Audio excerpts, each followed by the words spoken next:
Okay, this is ANZAC, Canada and France, turn 4. Aussies have 14 IPCs, they're going to buy 2 transports. Canadians have 10 IPCs, they're going to buy another fighter. Canadians are going to continue attempting in their own small way to weaken the Germans in preparation for an American attack on America turn 5. So they are going to send their remaining forces in Normandy, Bordeaux into France, even though, again, like the British attack, it will be completely suicidal. They're just hoping to get a couple of hits to give the Americans a shot at taking France at the end of their turn. The Aussies are actually making some attacks on some Japanese naval elements. They're going to use their submarine in 62 to attack Sea Zone 45 and sink the transport ship there. And they're going to use their destroyer and 3 fighters to attack the submarine in Sea Zone 63. So we do have to roll some dice for some of these, so let's get going.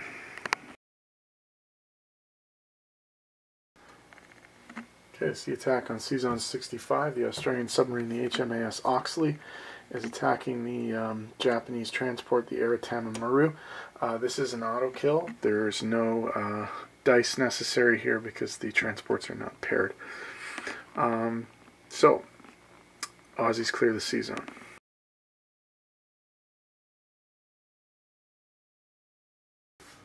Okay, it's battle for Sea Zone 45. The Aussie destroyer, the HMAS Vampire, along with 3 fighters, 2 fighters from the Royal Australian Air Force and 1 fighter from the Royal New Zealand Air Force, are going up against a Japanese submarine, I-157. Here we go. 2 and 3 threes. Miss. Wow. Okay. Hit. Oh, this is bad news. This is very, very bad news. Because the destroyer is killed. There's going to be 2 transports put in the water and they will be completely defenseless. So this is bad. Well, not completely defenseless, but oh, wow. Bad luck for the Aussies there.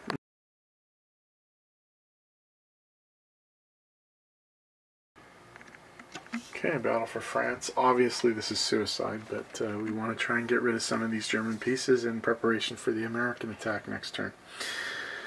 They do get a shot at the AA gun, gets a shot at the Canadian fighter and misses.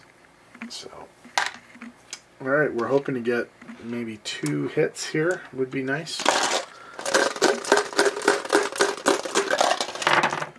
No hits. That's just typical. Oh, man. First offense rolls in this whole game have been brutal. 1, 2, 3. Yeah, they're all dead. Wow. Okay, so no casualties whatsoever for the Germans. Terrible. Okay, for what it's worth, non-combat. The Canadian fighter in Quebec is going to fly over to the United Kingdom. The French infantry in Anglo-Egyptian Sudan is going to join the other French infantry in Egypt. And the fighter planes are going to land in Queensland so that they can use the air base there next turn.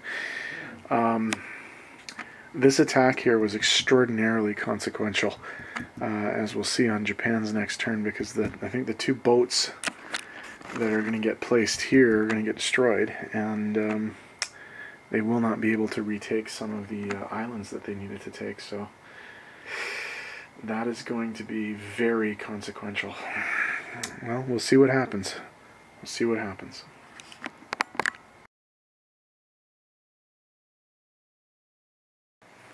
Okay, placement of any units. Canadian fire goes in Quebec.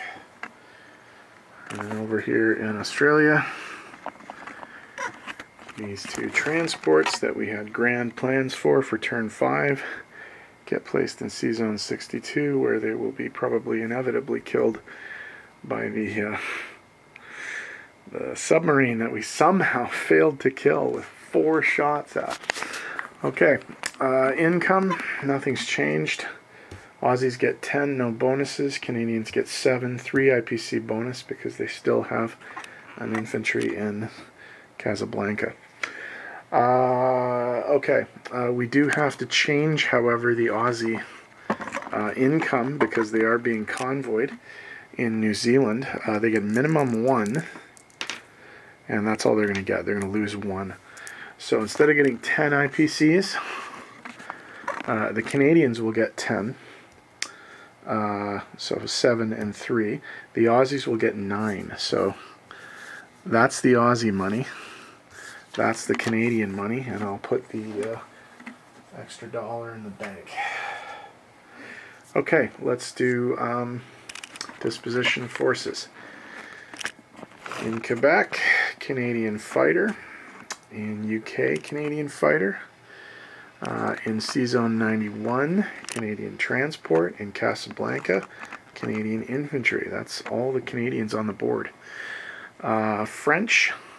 There's a French infantry in Casablanca. There are 2 French infantry in the UK. There are 2 French infantry in Cairo.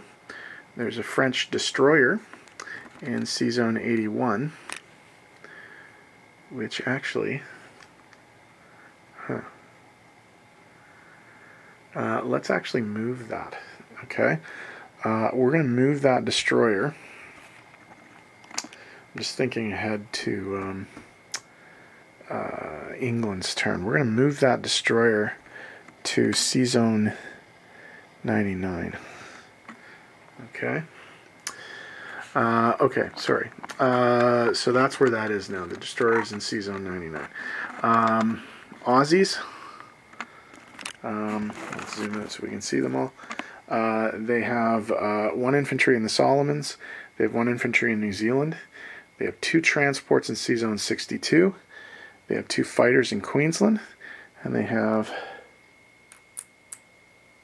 6 infantry, 1 artillery, and 2 anti-aircraft artillery in C-Zone 60, or in New South Wales.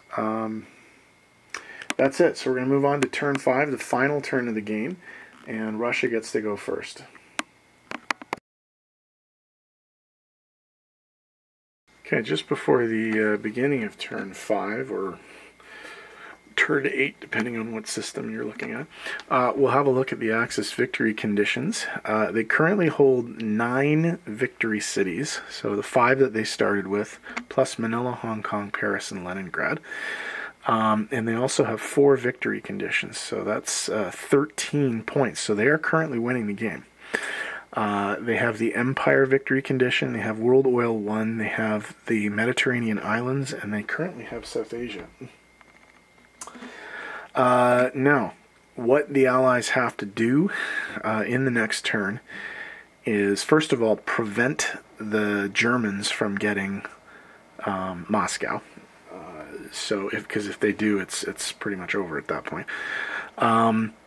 They have a worse shot than they did at the beginning of the Minor Allies turn of taking the World Oil 1 away from the Allies, or from the Axis. They still have a shot, but if Japan can sink those 2 Australian transports, they're in a lot of trouble. So we'll see what happens there. They do have a chance, I mean, a very bad chance at this point, because the British and the Canadians did such a terrible job at trying to whittle down the Paris forces, but the Americans do have an outside shot of taking Paris. It's not a good one, but we'll see how the dice go. The British could ruin the Mediterranean point. They could ruin the South Asia point.